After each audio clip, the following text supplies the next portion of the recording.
Radio Sucesos 101.7 FM presenta su noticiero Sucesos con Milton Pérez y Verónica Larrea. Un periodismo libre para una democracia plena. Los hechos y las opiniones de los sucesos que marcan nuestro tiempo.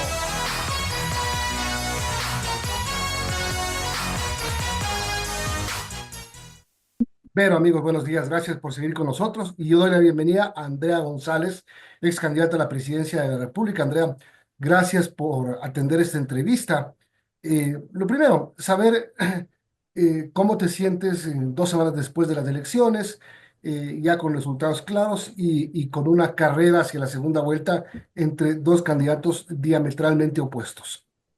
Buenos días, qué ganas de estar ahí de manera presencial. En realidad, bueno, ya como tú dices, después de que ha pasado el chuchaqui electoral, que creo que tuvimos la gran mayoría de ecuatorianos, definitivamente, si bien logramos muchísimas cosas, que estamos muy orgullosos como equipo, también esperábamos un resultado más alto.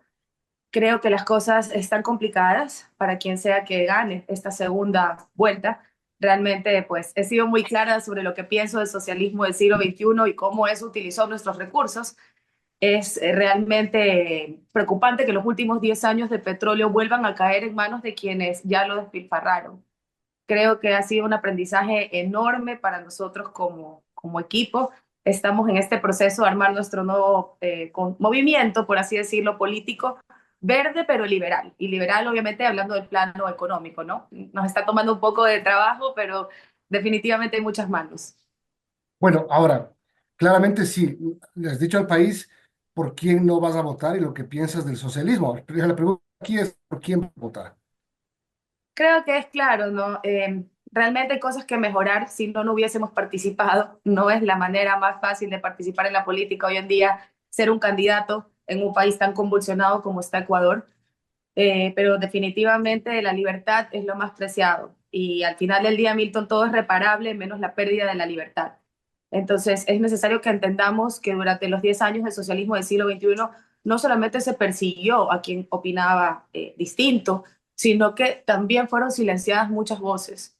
Y te voy a hablar un poco más como persona. Me ha costado tanto que mi voz se escuche, que el simple hecho de pensar de que la puedan apagar con estos pseudo luchas, que encima como ingeniera ambiental es lo que me trae a la política finalmente. Ver cómo ese lavado verde fue realmente algo que le sigue pasando factura a un país que necesita desarrollarse. Entonces, más que por quién votar, creo que debemos pensar en todo lo que se puede corregir bajo la lupa de la libertad y lo que se puede perder bajo la lupa del autoritarismo, ¿no? Ahora tú dices, creo que es claro. No tan claro porque tienes tres opciones. Cuatro diría yo. Noboa, blanco, nulo o no ir. No ir jamás, no, eso es ser realmente en este momento del país un traidor a la patria.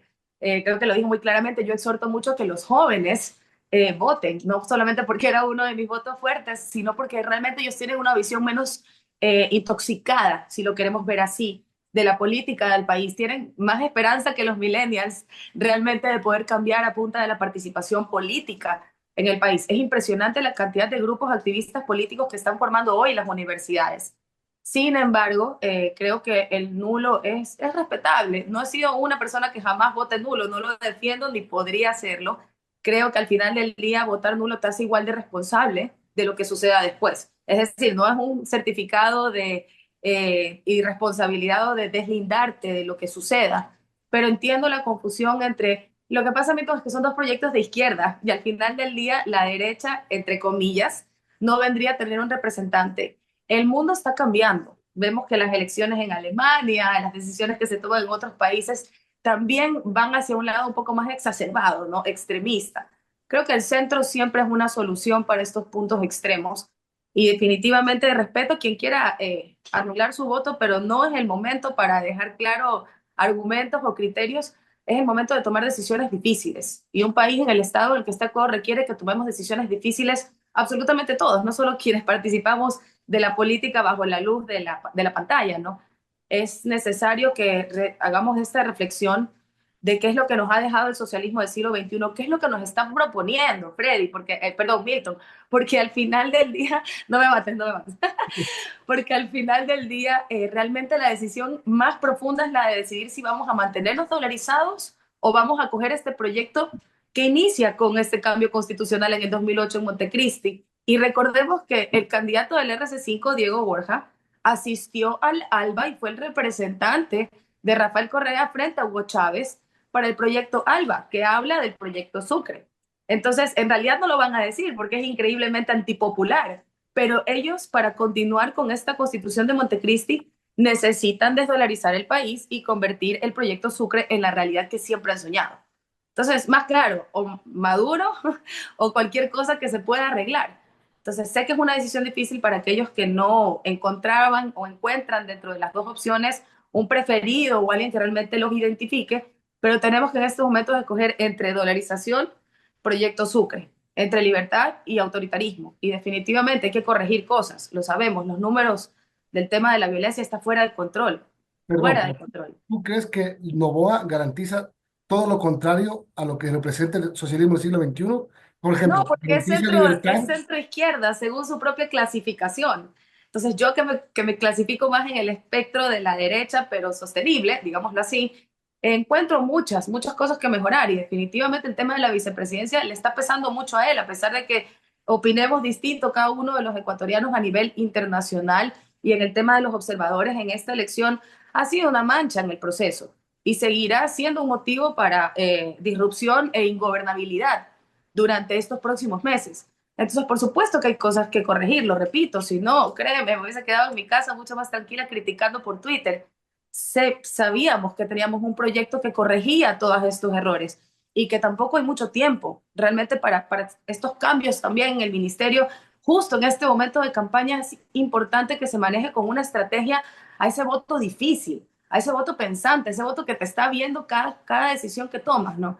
Entonces, es realmente también un compromiso de parte de quienes son elegidos, entender el momentum en el cual se toman las decisiones y cuándo no. Andrea, buenos días. Bueno, nos ha dejado claro lo que piensa sobre el socialismo del siglo XXI. ¿Cuál es su opinión respecto a la gestión de Daniel Noboa y de Daniel Noboa como candidato? Nos ha dicho, bueno, hay cosas que mejorar. ¿Qué tendría que mejorar Daniel Noboa? ¿Cuál es la opinión que tiene sobre la gestión que ha tenido en este año? Más que opinión, porque, bueno, opiniones realmente sí son importantísimas, pero al final del día me gusta más basarme en los números, ¿no? Realmente es preocupante el número de muertes violentas que estamos teniendo este año. Podríamos cerrar incluso peor que el 2023, donde fueron 8.000 muertes violentas. Desde ayer, Machala está dentro de la lista de las ciudades más peligrosas del mundo. Y coincidentemente, cuando yo estuve en Machala, esta mala información de que habíamos tenido una amenaza suma a toda esta lista de cosas, cuando en realidad, debo decirlo, me sentí increíblemente segura cuando nos recibieron en Machala. Sin embargo, no puedo no hablar de los números, más que de las opiniones. Es necesario que las decisiones se tomen en torno a una estrategia, ¿no? Veo con gusto que se está llamando, por ejemplo, ahora a que la Armada se robustezca con también el acceso de gente fresca, pero debemos entender que sin una cabeza y un orden estratégico, nuestras fuerzas públicas también se van a cansar, porque han sido carne de cañón de todo este mare magnum que nos ha dejado, sí, el socialismo del siglo XXI cuando pacta con las FARC, pero estamos compitiendo contra tecnología del cartel de Albania, que es uno de los más expertos y con más tecnología de punta. Entonces, mientras peleamos en la Asamblea para tener ayuda internacional, las Fuerzas Armadas se desgastan, tanto las Fuerzas Armadas como la Policía Nacional. Entonces, sí necesitamos tener una cabeza mucho más estratégica, sobre todo poner un mapa sobre la guerra que está teniendo Ecuador, en el cual te habla claramente de por qué la costa, que responde también al voto que vemos, a ese resultado electoral, por qué la costa se ha convertido en el lugar de mayor violencia de las tres regiones del país. Entonces, sí hace falta una estrategia mucho más profunda, o el cuarto de guerra debe tener un mapa, debe tener un experto, debe tener experiencia y debe estar abierto también a que vaya personas con muchísima más capacidad que las que hemos tenido últimamente manejando, porque sí estamos perdiendo la guerra cuando hablamos de más de 1.000 muertos en enero. Entonces, son números más que opiniones. El tiempo no te da para corregir esto a largo plazo. El fantasma del socialismo del siglo XXI acecha las libertades, la dolarización, repito, todo es corregible, pero lo que no tenemos es tiempo para corregir esto ni siquiera a mediano plazo. Las decisiones deben ser tomadas en un cuarto de guerra con una experiencia militar que tal vez Ecuador no tiene, pero necesita la ayuda internacional. Son las 8:34, estamos hablando con Andrea González Nadre, ex candidata a la presidencia de la República. Hablemos un momento de los resultados electorales que tú tuviste en estas elecciones. 2,69%, 275,000 votos. Quedas cuarta de 16. Entre los que se quedaron atrás, entre los 12 que se quedaron atrás, hay políticos con trayectoria, hay políticos con renombre, otros desconocidos por los cuales no votó ni su familia prácticamente, pero es un resultado. ¿Te sorprendió ese resultado? Realmente queríamos más, te soy muy sincera. Esperábamos, yo siempre supe que ISA tenía un 4%. Realmente fue la predicción de muchas de las consultoras, que yo realmente creo que a veces le dan a los números. Sin embargo, sí pensábamos sacar por lo menos un 6, 7. En los mejores días pensábamos un número de 2 dígitos. La recepción que tuvimos con los jóvenes fue brutal. La recepción que tuvimos en la zona rural, una de las cosas que más me gustó fue que digan que fui la candidata que más tiempo pasó en entrevistas, porque lo que sí hice fue ir a cada radio que llegaba al sector rural, a la única radio que llega a los pescadores, que es una frecuencia AM, porque no llega a la FM ya en mar abierto. Realmente, poniéndolo en cristiano, nos sacamos el aire tratando de llegar a ese lector, compitiendo con unas chequeras enormes, y sigo una cuenta de Instagram. Entonces, realmente muy, muy orgullosos como equipo de lo que hemos logrado, con cancha inclinada, contra grandes chequeras, pero sí esperábamos más. Realmente creo que hubo mucho voto también del miedo, ¿no? De que no pase el uno a segunda vuelta. Mucha gente todavía me dice en la calle, yo quería votar por ti, pero no pude hacerlo. Entonces, qué mejor que un proyecto político empiece así, con esas ganas de poder recibir ese voto que queda pendiente, por así decirlo. No te voy a mentir, también he escuchado muchos comentarios. Ahí va la próxima alcaldesa de Guayaquil. Es algo que estamos pensándolo con la calma que se requiere. Definitivamente Guayaquil necesita como ciudad nuevos líderes. A pesar de que puso media papeleta electoral para candidato a la presidencia, tenemos una alcaldía en crisis, ¿no? Y una ciudad en crisis como tal. Entonces, orgullosos como equipo de lo que se logró, pero sí esperábamos un poco más realmente del ¿Ayudó resultado. el partido político? Siempre es un reto, te soy sincera. Los partidos políticos hoy en día no son bien vistos, ni siquiera los nuevos. No es algo bueno como candidato que tú digas que has militado toda tu vida en un partido, lamentablemente, y en Ecuador, porque eso no debería ser así. Sin embargo, debo decirlo que, mira, de todo lo que hay en los partidos políticos ecuatorianos, yo encontré lo más limpio que había, una persona que podía representarse por sí misma, y claramente se representa por él mismo, Lucio Gutiérrez, yo no tengo que hablar por él.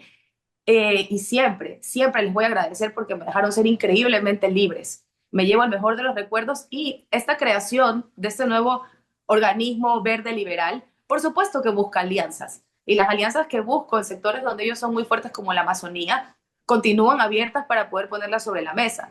Y aquellos partidos políticos pues que no están dentro de Plaga, Purga, Encuentro, Pampa, y continúan, ¿no? Entonces, justamente un movimiento pequeño comienza con alianzas, y sí considero que en aquellos sectores donde se ha trabajado con otros partidos que han demostrado como movimientos locales ser muy científicos y académicos a la hora de proponer planes, son más que bienvenidos. Este siempre ha sido un proyecto que se basa en la ciencia más que en la opinión, y por eso decimos bienvenidos izquierdas y derechas, a pesar de que dejamos claro que el tema es liberal, sobre todo en el tema económico, ¿no? Andrea, ¿alianzas con quiénes se ha podido conversar con algunos movimientos? ¿Se puede mencionar nombres? No, todavía realmente no hemos sentado o puesto sobre la mesa. Entendemos que estamos en un proceso electoral. No queremos traer más ruido a las decisiones que en este momento se tienen que tomar. Si se han dado cuenta, he tenido un poco de un silencio electoral alargado porque he querido un poco que la gente tenga espacio para reflexionar. Estamos en el proceso más bien de organizar las mesas técnicas a nivel provincial. Hemos tenido una muy buena acogida. La página de internet te hace mucho más fácil este proceso. Sabemos que se juega con un CNE que normalmente me juega a mí en contra, así que estamos teniendo la mayor de las precauciones para no desgastar este proceso de la recolección de firmas y que luego te lo rechacen en el CNE y todo lo que esto implica, ¿no? Las fuerzas que hay que mover adentro del CNE. Sin embargo, como tenemos mucha atención internacional, hemos podido tener algunas reuniones con partidos políticos internacionales, tanto de Centroamérica como de Europa, que nos van un poco contando sus experiencias, ¿no? Incluso de izquierda también, por el hecho de ser verdes, ¿no? De ser sostenibles, hemos tenido la oportunidad de conversar. Pero de aquí, de Ecuador, todavía no hemos hablado de ninguna alianza con ningún partido. Bueno, pues suerte, Andrea, la futura posible candidata a la alcaldía de Guayaquil. Hay que ver, hay que ver. Este chuchaqui está largo. No, mentira. La realidad es Ya no que tanto. encantada, encantada de la vida. Podría ver a Guayaquil como un Guayaquil sostenible, maravilloso. Al igual que Ecuador, creo que lo tiene todo, simplemente que ha sido desviado de ese camino que teníamos del desarrollo, ¿no? Pero son cosas que hay que pensar con calma. Realmente esta campaña política ha sido durísima. Yo tengo casi un año y medio sin parar desde que me quitaron a mi binomio, las cosas se pusieron cada vez más complejas para mí. Sin embargo, creo que dimos la talla y al final del día orgullosos de que haya una niña en la calle que me quiera abrazar y me diga quiero ser presidente del país. Si ya logré eso, créeme que ya gané. Suerte, Andrea. Gracias. Andrea González Nader, A ustedes, un abrazo. candidata a la presidencia. Vamos a una pausa, volvemos enseguida.